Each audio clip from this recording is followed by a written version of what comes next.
Hello everyone, Niev here, and today we are going to do the astrology study for Virgo, and that is not focused. There we go, Virgo. All right, and it's of course ruled by Mercury. All right, so let's get this started. I have my journal here that my spiritual journal that I record this information in, and I've been mostly using Parker's Astrology, this big coffee table book, and also the Starcodes Astro Oracle here, as kind of my guide during these astrology study things, which, yes, they're very surface level, which I'm okay with. It's kind of I'm not new to astrology. I've obviously been, I've been practicing witchcraft and been in this space for well over 20 years. But I was just kind of doing a bit of a kind of maybe a bit of a refresher, I guess, and understanding each of the signs and, some of their how they operate. And I don't even know my words right now. So, but we are now at Virgo, which is nice. And I'm looking forward to the next few because all of my planets are in the later signs. So it's like Libra, Scorpio, Sagittarius, and Capricorn are really where pretty much all of my planets are. So the next ones I think are going to be a lot more I have a lot more to say because those feature heavily in my chart, But Virgo, I love Virgos. And my husband is he's an Aries sun, but his moon is in Virgo. So, I have a bit of an affinity to Virgos, and my moon is in Capricorn, and I feel like Capricorn and Virgo really have a kinship together, just in how they operate and think. They're both earth signs, and Taurus is also an earth sign, but I feel like Virgo and Capricorn just have a similar energy to me. In fact, some of the tarot decks I was thinking about associating with Virgo, I was like, oh, but maybe that one's a bit too Capricorn, So I feel like they kind of they're very similar. So I am going to put an overlay right now of me decorating the page for Virgo while I talk about the information that I have gleaned from reading through these books. All right. Okay, so practicality. That's really the main word I'd use to describe Virgo. And like I said, they share a kinship with Capricorn, especially in that practicality sort of sense. And if not practical, then definitely detail oriented.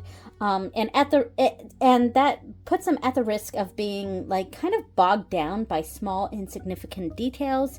And Virgos have a higher tendency to be a bit of worriers, not warriors, but worriers, but they could be warriors. So very detail oriented, and focusing on small, maybe sometimes insignificant details. Virgos are analytical, critical thinkers. They're analytical and they're critical and they're thinkers. However, their critical acumen can be over applied to both themselves and others. So they're a bit of overthinkers, and this can cause some issues in their personal relationships. But as a mutable sign and a mutable sign in Mercury, Virgos are movement oriented and filled with a sort of nervous energy.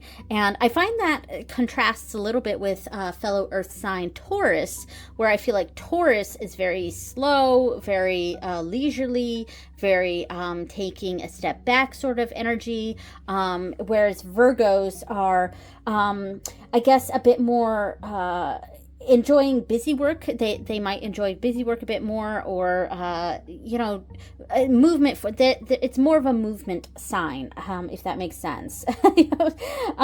So they may be prone to restlessness and worry and tension for sure. What is needed is a sort of synthesis of these qualities and producing a more practical, hardworking, and sensible person. And that is also keywords I would use to describe Virgos: hardworking, sensible, practical, of course. And some stereotypes, of course, of Virgo is that they tend to be neat, clean, tidy, maybe perfectionist. They are orderly and studious. And of the signs, they are more likely to be the teacher's pet. Virgos, being ruled by Mercury, can be quite talkative, but they're also very shy and reserved in general, even standoffish. But when they have something to talk about, they're definitely they can be quite talkative. So some of the keywords that we have here are modest, shy, meticulous, reliable, practical, diligent, intelligent, analytical, fussy, a worrier, overcritical, harsh, a perfectionist, conservative, and grumpy.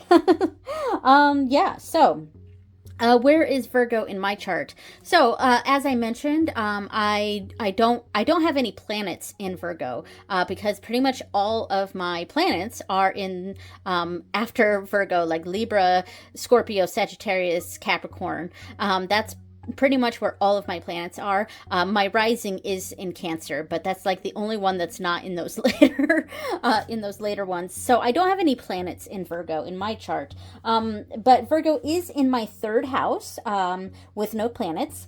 The third house is focused on communication.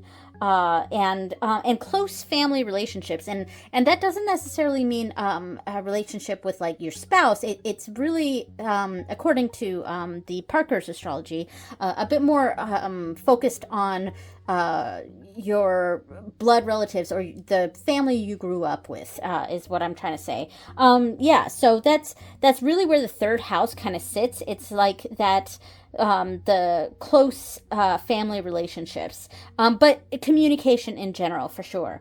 Virgo in the third house indicates an ability to communicate practically and efficiently, and perhaps speaking more plainly. And I definitely see that part in myself there. A lot of plain speak, you know. I don't necessarily flower my language up too much. And I do try to be practical and efficient, but, you know, I have, other, spots, aspects, and whatever in my chart that sort of indicate my communications in relaying information, as you can tell. Yeah, so Virgo third house also tends to be flexible and open to change. Relationships with family can be more practical rather than emotional, and that I think is often true. More emotional family members may find the Virgo third house to be cold, maybe uncaring, or standoffish. And I have had that people in my family say those things to me before. So, I think there's some truth to that there. But, I also, like I said, I have my moon is in Capricorn. So that also adds to that. Yeah, so we'll go over the tarot cards when we come back, but the main associations with Virgo are Mercury, the planet, of course. It's a mutable sign. It's an earth sign. And it is yin, and that is with the Starcodes Astro Oracle. They describe signs as being either yin or yang, and that is earth and water signs are yin, and air and fire signs are yang. All right, so let's come back to our setup here. All right, so we have the Virgo page here from Parker's Astrology.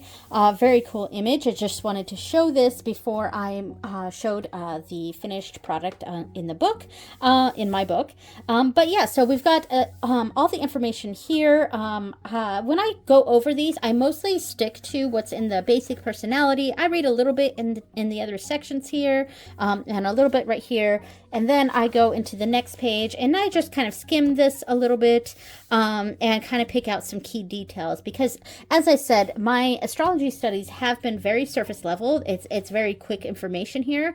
And I'm trying to do this once a month, and I've got a gajillion other things that I'm doing. So, finding the time for this, I can't spend an exorbitant amount of time on each of these signs, but I do plan to definitely go back and take a more in-depth look at each of these signs. So that is the Parker's Astrology information.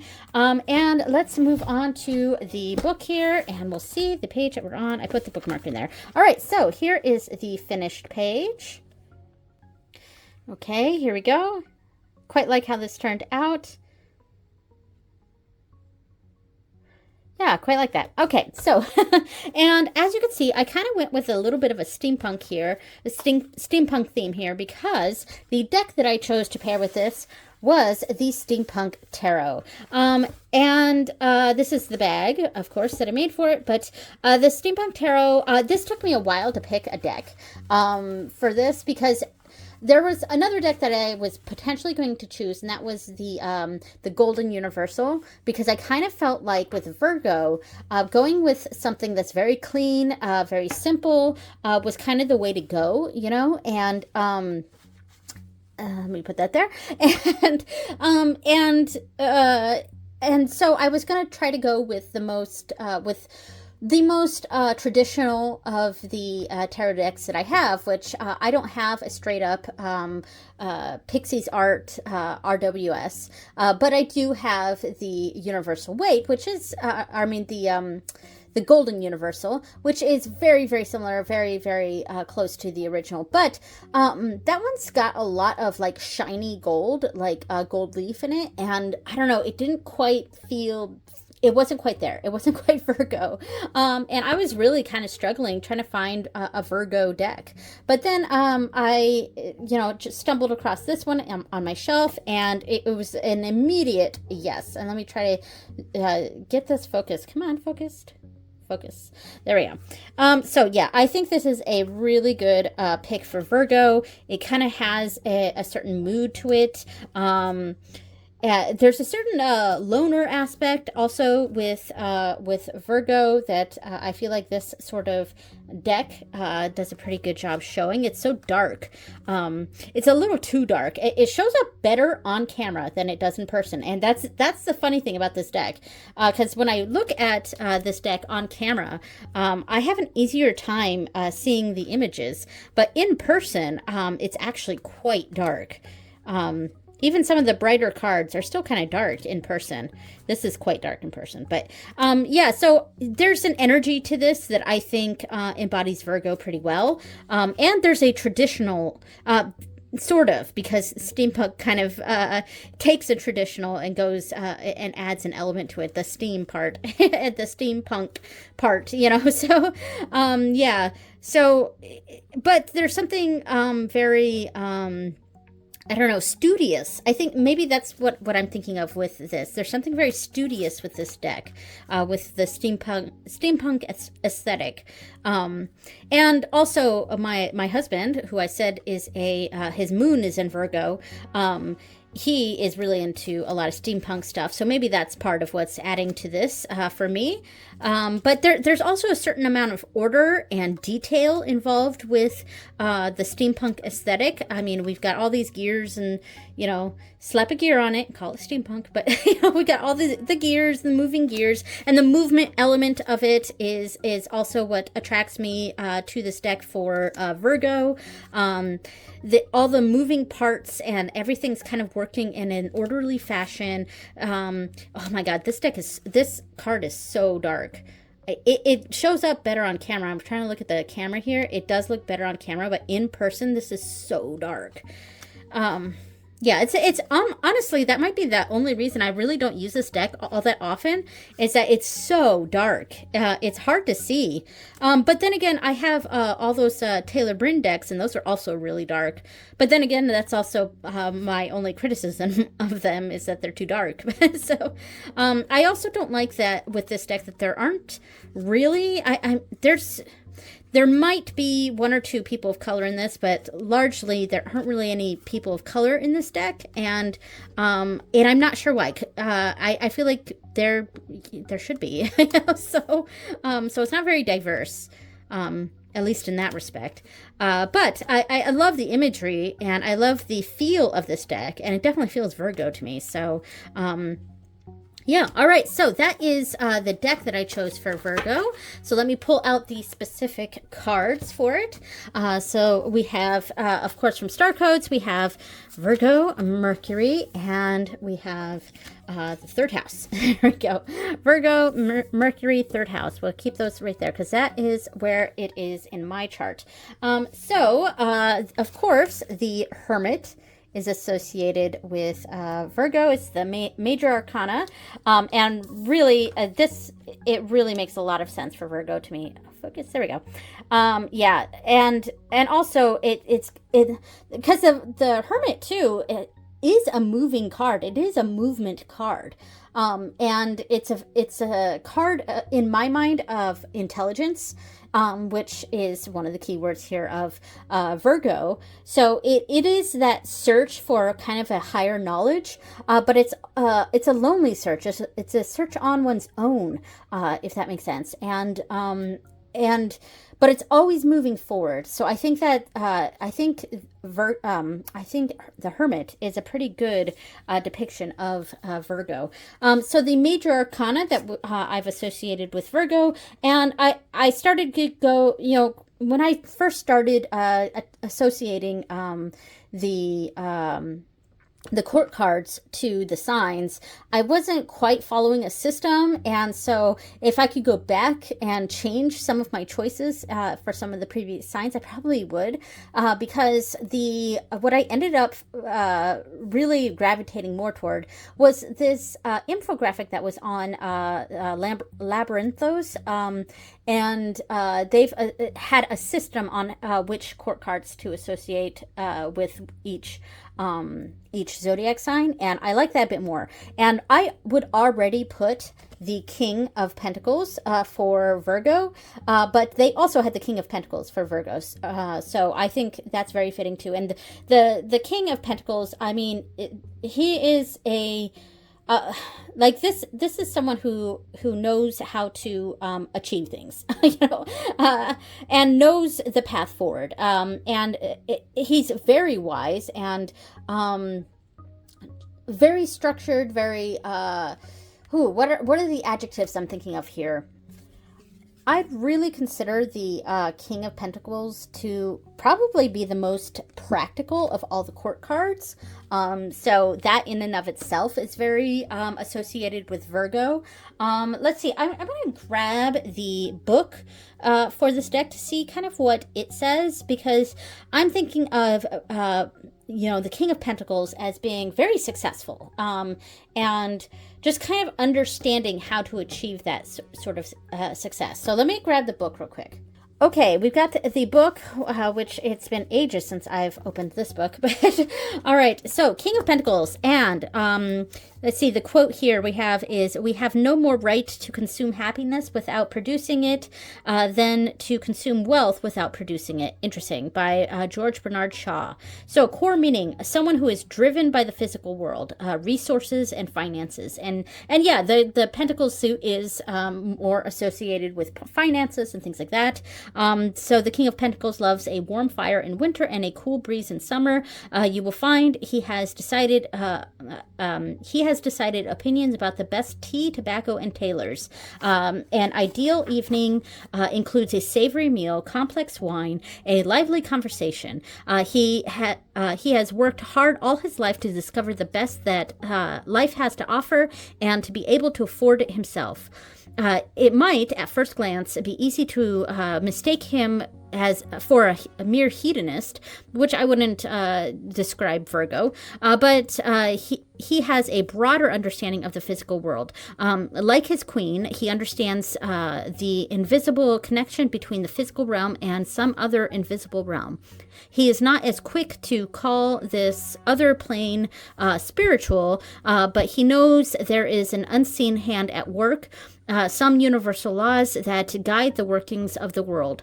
To create wealth is to create order and happiness. There you go. That orderly is something I would very much connect with Virgo.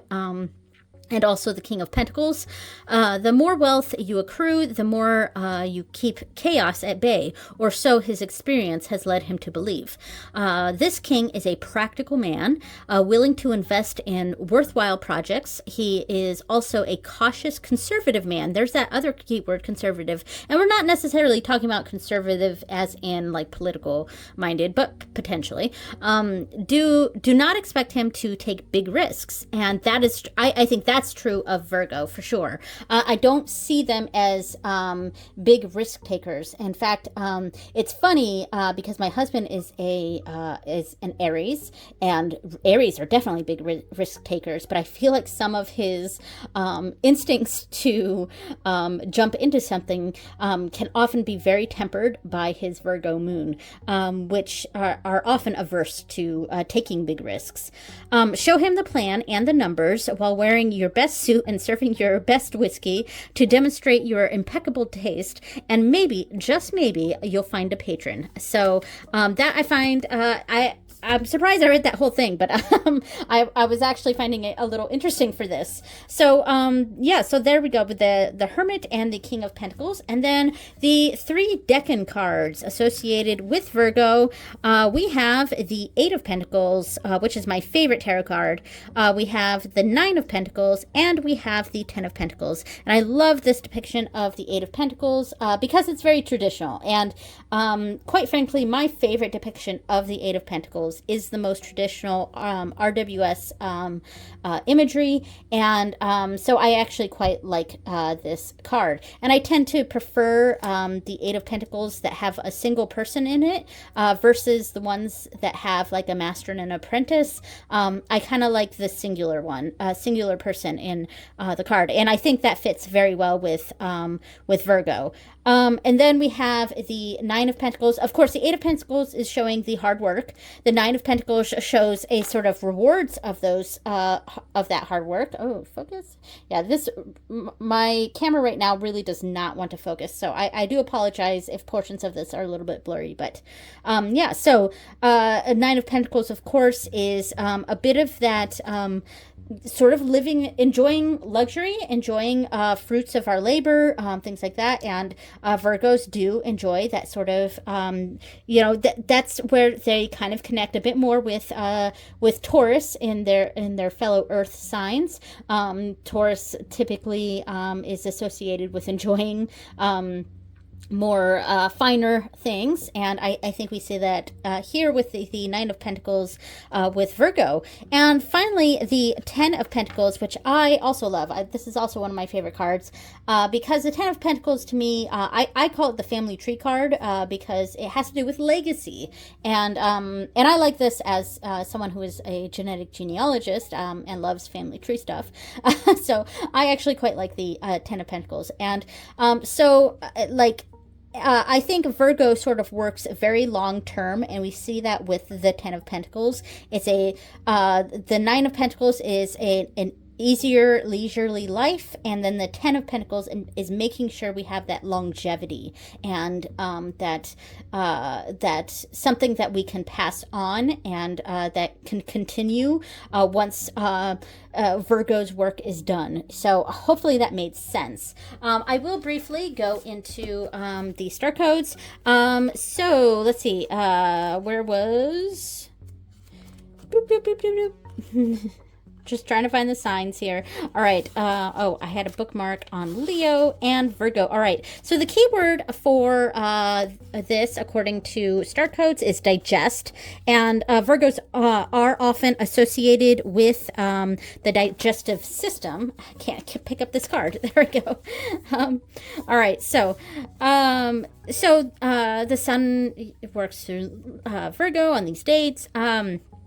Ruled by Mercury and is symbolized by a woman or goddess holding a sheaf of wheat, as we see here, from when wheat was the staff of life. We need to separate the wheat from the chaff, and the ability to differentiate is one of Virgo's gifts. Virgo is connected to the nervous system and the intestinal tract, and that's kind of what I was talking about with digest, whose job it is to sort nutrient from waste. Wherever you have Virgo, your job is to sort what works from what doesn't, absorb the nutrients of understanding, and steadily improve. And yeah, I think that's a good depiction of Virgo there. So I'm not going to go into all of the rest here. If you're interested, you can, let me make sure I'm in frame completely, and you can pause it and read it. And there you go. And that is the information there on Virgo. All right, well, that was everything about Virgo. Hopefully everything sort of made sense, or yeah, so I will see you guys next time. Thank you so much for watching, and bye everyone.